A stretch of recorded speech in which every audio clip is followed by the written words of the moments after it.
What had you want to become a public speaker? Oh, that's a fantastic question, Dingo. I never would have planned to become a public speaker because when I was growing up, my parents used to push me because I was shy. When people visit our home, I used to hide somewhere else. I won't come in the living room to talk to them. So they had to drag me out, or not drag, verbally drag me out, like to push me. And they also start. But my brother was different because he used to actually show up. He comes. So, for example, let's say we are going for a public meeting. I would sit somewhere in the 17th row or something. My brother will go and sit in the front row in a meeting. Like, let's say we're going to meet in an auditorium. So he is more visible. He is more outgoing. He had more friends. So for me, to be a public speaker was not something I would have looked forward to. But my father always told me that communication is very important, right? Communication is very important. You have to speak up. You have to get people on your side. And he always believed in adding value. So he wanted his day is something like on the morning, he'll write down a to-do list of things he should do and he'll do it. And a lot of that is to helping somebody else. Means, so he was always approachable for people to help. For example, he used to make us do things which I would not. For example, let's say in our road, outside our home, in the road, if there's a dead cat or a dead rat, he will make us go and bury it. Right? He will make us because people will walk right over it. Right? It's dead. It's nobody's problem.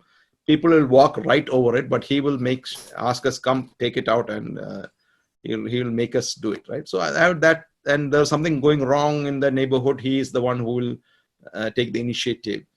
Or for example, somebody from his village, let's say a poor lady. I give an example: a poor lady. And we grew up in India. So this lady was a poor lady in a village. She needs to have an open heart surgery, right? So when she wanted an open heart surgery, she has no means.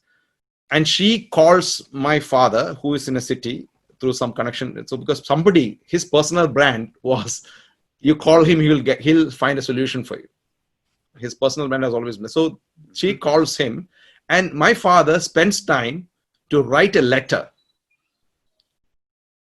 to the Prime Minister of India, who he doesn't know. He has no clue, but he still sits down and writes a letter to the Prime Minister of India to say, you have a relief fund. Can you disperse some money for this poor lady? And actually the Prime Minister at that time, I don't know for who it was, actually dispersed some money. And she had her operation. Now, when I go to his village, this lady comes over and say, oh, I'm living because of your father. So that makes you so proud of your father, right? So when my father died, passed away years, he passed away in 1996, many years ago. But even to this day, if I go to the place we grew up, not in the village, in the city, mostly people do not know each other. But when I go, there is a shop owner who says, no, after your father died, the whole city is also. He gives like this praise about my father. Look at this road, how it used to be when your father was around. Never happened. So I probably got the sense of serving, adding value as helping others, probably as a value from him. Maybe because I saw his role of running around, doing something for someone, apart from his work. His line of work, and after he retired as well, he started to do other. He always made himself useful. Serving, right? Serving, helping, and making best use of your time, staying resourceful. So maybe that was my thing in my mind, right? Because I've seen him in operation. Even though I was this shy, reserved introvert, I will not do anything like him. But then at some point, I also noticed I was also very good in giving free advice. That means when I was at work, when I was working, doing management consulting, I was going from one client to another client. So I'm meeting most people. And sometimes I used to sit and doing that client and notice people who are employees of the client and give them advice. I said, you're making this mistake. You should have done this to gain more visibility. I'm giving advice. To the one extent, one of my boss who I was working with, I told him, no, there is that job there. You should apply for that job. He said, no, that's such a big job. It's like 2-3 levels up. I can never get it. I said, that's exactly what others are thinking. Why don't you just apply it? So I was good in pushing people to do things. And actually, he got the job. He got that job. And then I said, wow. So when I later realized this, and one day when my mother was sick, and she was like terminally ill for a long time, about a year. And my sister used to take care of my mother and her family, right? So she had a dialysis, a kidney issue. She was doing dialysis, and she had huge willpower, but her body was not supporting. So my sister used to call me and conveying the problem she saw, right? Oh, she's like, oh, poor thing. Because my mother really wants to survive, right? She just wants to live, because she determined not to give up, but it's very obvious the body is not supporting, right? Her belief system was she can. And so my sister used to panic. Oh, look, she's not breathing. She's not. But then after she speaks to me, she said something like, after speaking to you, I feel so comforted. So I actually had a habit of writing in a book those days of some kind of a mini journal. Mm-hmm. So I said, she said, after speaking to you, I feel better. Then I also observed other people who said similar things. For example, my boss said, oh, he trusts me a lot in terms of he comes to me for advice. Or my clients who come to me and listen to me. In fact, I also used to read. And one of my clients, when I'm working in a big organization, the individuals working there, they said, oh, you read a lot. You should also speak. So now eventually I'm piecing together all these different things together. And as I started speaking, and of course I was nervous to speak, and I got better. Some people came to me and said, hey, Manoj, I want to get better in speaking. And this person was already a good speaker, and he was friends with some of the world's best international speakers and world champions of public speaking. It's like he knows people. He had been there. So he comes to me and says, Manoj, I am looking for a coach. And I said, yeah, you should go to him. You should go to him. You should go to him. You should go to him. He said, no, I want to come with you. I'm like, what? How much do you charge? And I'm like, I don't even know I have a charge at that time, right? I don't even have a charge. So then of course I came back and said, this guy is a friend of this. Why are you asking me? Then I started to observe that these people are actually observing something in me which I am not even aware of. Right? Uh-huh. So probably when I started seeing that maybe I'm adding value, maybe I can help people. And of course, this guy, I did 6 sessions with him, and he was super excited. And I had no clue how to coach at that time, right? I was just figuring it out and did my best. All I did is I did my best, and he was raving about me. And then I said, oh, maybe I found something.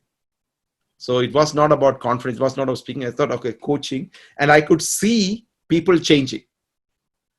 So after I speak, I noticed that, oh, maybe because I spoke, somebody is benefiting. Then probably that little thing I wanted to be like my father, or people want to say that, oh, he added value, he changed. So maybe that was some hidden need that was fulfilled with speaking and coaching. If I know, so I always looked at that, not to build myself. So if I notice I speak in public speaking, there are 3 milestones: me, message, and messenger. Me is when you're so focused on yourself that you're nervous of how you appear, or in this video, am I looking good, or my spec, I should adjust a bit, or forgot to tuck in this. And so I'm more worried about how I look. That's me. And most people are like that. That's why they're so terrified of speaking. The second stage is message, where that you want to say something nobody has said before. Like you want to be better than every other speaker in the world. Again, perfection. Yeah, perfection. You want to be perfect. You want to be. People should say, not only people should say you're good. People should say you are better than everybody else. Serve your ego. Yeah. So there's an element of me there. As you rightly said, the first stage of me is also ego, right? It's actually fulfilling ego. That's why most people will not speak, because when they stand in front of people, the ego is going to be hurt if they judge them. Say, oh, that's the worst speech I ever heard. Right, then that hurts the ego. So you learn the techniques, you get to the next level, message, you have something amazing to say. then after all, you realize there's not so much new things to say. It's only your personal stories and so many different things. So I say most people are in me stage. That's why they won't speak. Second, some people have managed to overcome the fear and they are in the message stage. But there is this third milestone. So me, message, and the third one. And when you reach the third milestone, you realize you can connect with everyone you speak. And that milestone, I call it messenger. Me, message, messenger. I mean, you're not a speaker, you're a messenger. Your role in front of people is to bring whatever you can have, you learn. So in your journey of life, you learn something, you synthesize it, you have an understanding, you have found evidence that it works. Then you come and share with your listeners, hoping that they will implement that their lives will be different. So this is the equivalent of my father writing the letter to the Prime Minister asking for money. And I remember that story because he didn't spend money from his pocket.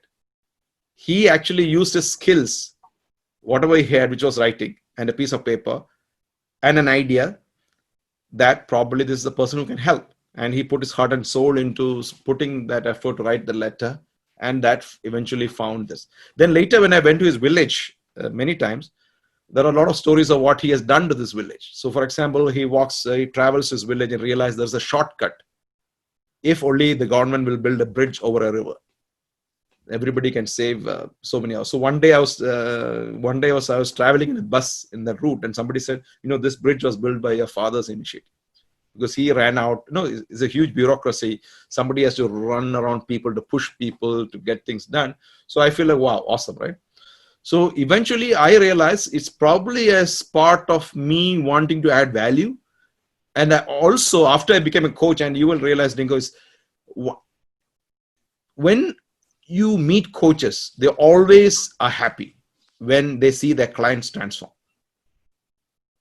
And I've noticed when I'm going for coaching training, there are people who have been executives in organization. Eventually they become a coach, and they suddenly realize this aspect of life which they never saw ever before, where they can actually help people.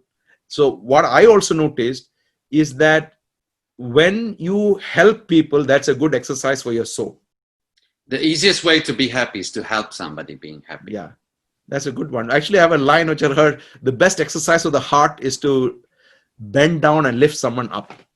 That is the good thing in terms of adding value to someone. And I thought public speaking, you can do it at scale. That means you go up and share your learning, your story, and people who listen to you may make different understanding. But one thing I have started doing earlier on in my life as a speaker is whenever I learn something, I write it down. In fact, one of my books, you probably read How to Become the World Champion of Public Speaking. One of the key skills I teach. Kamal, you probably have the book. So I mentioned about one of the number one skill of creative people is take notes. Mm-hmm. For example, when I am coaching somebody at a very high level, like say a C-level or an entrepreneur with like 10,000, 20,000 people working under them, and when they say something about leadership, it's going to be different from what someone else would say who has been experienced leading 100 people, right? So, and now when I meet these people, one thing I realize is what can I learn from them? Because they have been like leading such a huge endeavor. Their perspective is different. So whenever I am coaching them or I'm helping them, I take a lot of notes. Then I go back and update my notes of the different perspectives I learned. Then my intent is next time I speak, I have to share it with someone. I have to tell this. I can't hold on to it. I just have to share it.